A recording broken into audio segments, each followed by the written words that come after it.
त्यामुळे जनतेच्या कामाकडे कुणाचं लक्षच नाही. म्हणून तर मी उतरतोय. जनतेच्या प्रश्नाची उत्तरं द्यायला मी उतरतोय, त्यांच्या कल्याणासाठी.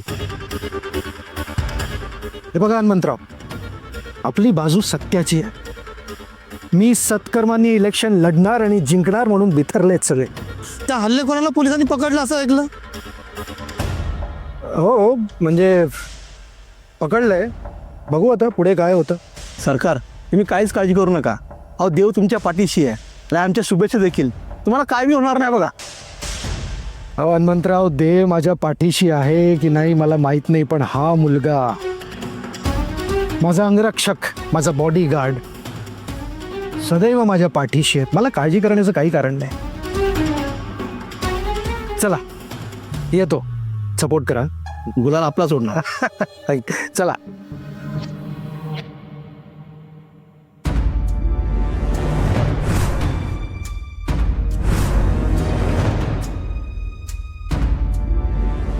सगळ्यांनी नीट लक्ष देऊन ऐका.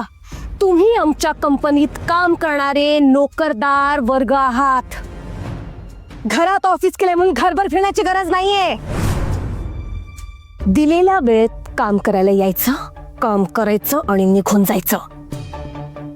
आणि सगळ्यात महत्वाचं, या घरातल्या कुठल्याच नोकरदार वर्गाशी उगाच गप्पा गोष्टी केलेल्या मला आवडणार नाहीत. मी ते खपून घेणार नाही. आलं लक्षात? ऑफिस ते बाथरूम एवढंच तुमचं जग असेल या घरातलं. माझ्या परवानगीशिवाय घरातल्या कुठल्याही कोपऱ्यात मला उभं तर दिसतात ना, तरी शाल आणि श्रीफळ देऊन कायमचं निरोप देईना. आलं का ध्यानात? आणि तू जरा सांगितलेलं जास्तच लक्षात ठेवा. तुझा जो काय हा ओव्हर आगाऊपण आहे ना, तो सगळा बाहेर ठेवून यायचा, इथे आणायचा नाही. सगळ्यांना नियम सारखेच आहे तिथे, कळलं का?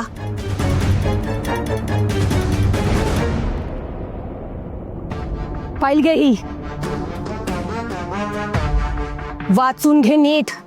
तुला काय काम करायचं ते सगळं लिहिलंय ह्याच्यात. आणि तुला जर काय कळलं नाही ना, तर ह्या गुलाबी ड्रेसवाल्या नटबोगरीला विचारायचं. आणि आता मी सांगितलेलं सगळं सगळ्यांच्या डोक्यात शिरलं असेल असं मी समजते.